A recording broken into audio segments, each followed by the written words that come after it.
السلام علیکم دوستو، کیا حال ہے؟ Welcome to my channel. آج میں آپ کو بتاؤں گا میٹاورس اور ویب 3 کیا بلا ہے۔ اس سے پہلے کہ ہم اس بارے میں مزید جانیں، آپ سب سے پہلے میرے چینل کو سبسکرائب کریں اور بیل آئیکن کو کلک کر دیں تاکہ آپ کو ڈیلی نئی سے نئی ویب کی دنیا کی اور خاص طور پر کرپٹو کرنسی کی دنیا کی نئی سے نئی معلومات اور نئی سے نئی ایپس کے بارے میں آپ کو جاننے کا موقع ملے۔ تو آئیے اب ہم جانتے ہیں کہ میٹاورس اور ویب 3 کیا بلا ہے۔ 2009 میں بالی ووڈ کی ایک فلم ریلیز ہوئی جس کا نام تھا سوروگیٹس۔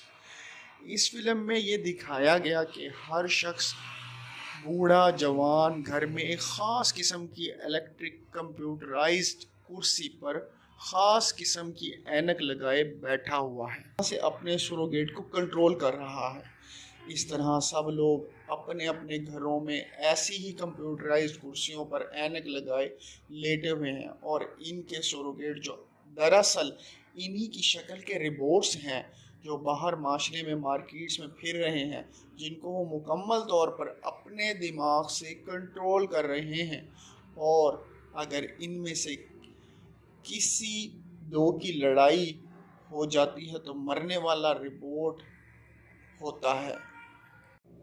اصلی انسان تو گھر کمپیوٹر کی کرسی پر لیٹا ہوا ہے، جو بعد میں نیا روبوٹ لے کر اسے دوبارہ اپنی کمپیوٹر کرسی کے ساتھ آن لائن کنیکٹ کر کے معاشرے میں چھوڑ دے۔ فلم کا موضوع یہ ہے کہ اس طرح سب لوگ گھروں میں محفوظ ہیں اور باہر صرف ان کے روبوٹ پھرتے ہیں۔ اب آتے ہیں میٹاورس اور ویب 3 کیا ہے۔ بہت سے لوگ پریشان ہیں کہ میٹاورس اور ویب 3 کیا ہے، جاننے کی کوششوں میں لگے ہوئے ہیں، مختلف قسم کی تھیوریز جو ہیں وہ جنریٹ کرتے ہیں، آپس میں تذکرہ کرتے ہیں کہ میٹاورس کیا بلا ہے، ویب 3 کیا بلا ہے۔ چلیے جانتے ہیں کیا بلا ہے۔ ہم میں سے بہت سے لوگوں نے پہلی بار انٹرنیٹ کا استعمال جب شروع کیا تو اس وقت ڈائل اپ موڈیمز ہوتے تھے۔ ڈائل اپ موڈیمز آپ کو یاد ہی ہوں گے۔ انٹرنیٹ کی رفتار انتہائی سست اور بہت ہی محدود ہوتی تھی۔ ویب سائٹ کوڈنگ صرف HTML زبان میں بنتی تھی۔ زیادہ تر انفارمیشن صرف پڑھنے کی حد تک محدود ہوتی تھی یا ریڈ اونلی ہوتی تھی۔ آن لائن بزنس انتہائی محدود تھا۔ اشتہار بازی کے لیے بھی صرف ویب سائٹ پہ بینرز کا استعمال ہوتا تھا۔ ای میلز کی فنکشنالٹی صرف لفظ بھیجنے کی حد تک محدود ہوتی تھی۔ MSN اور یاہو اس کی مثالیں تھیں۔ تو دوستو، انٹرنیٹ کے اس پہلے دور کو ویب 1 کا نام دیا گیا۔ اس کے بعد ویب 2 کا دور شروع ہوتا ہے، جس میں نہ صرف انفارمیشن کو پڑھا جا سکتا تھا، لکھا بھی جا سکتا تھا، یعنی ریڈ اونلی کے ساتھ رائٹ کا بھی فنکشن اوکے ہو گیا تھا۔ Facebook, Twitter, Google, mobile apps, WhatsApp وغیرہ اس کی مثالیں ہیں، جن میں JavaScript, PHP languages use ہوتی تھی۔ اس کے بعد اشتہار بازی کا عمل شروع ہوا، باقاعدہ پریزنٹیشنز، ویڈیو کالنگ کا استعمال شروع ہوا، ای کامرس انتہائی آسان ہو گیا۔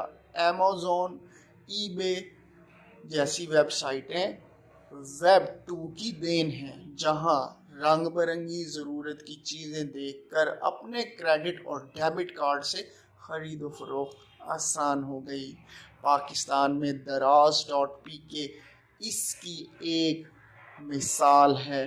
سوشل میڈیا ویب سائٹس کی ایجاد، اس کے ذریعے لوگوں کا آپس میں کنٹیکٹ ہونا، زوم اور اسکائپ کے ذریعے video conference, on line connects اور ویڈیو بلاگرز کے ذریعے تعلیم کا پھیلاؤ، سوشل ویب سائٹس اور ایپس کے تعلیمی اور سیاسی گروپس وغیرہ کا بن جانا، یہ بھی ویب 2 کی ایجاد ہے۔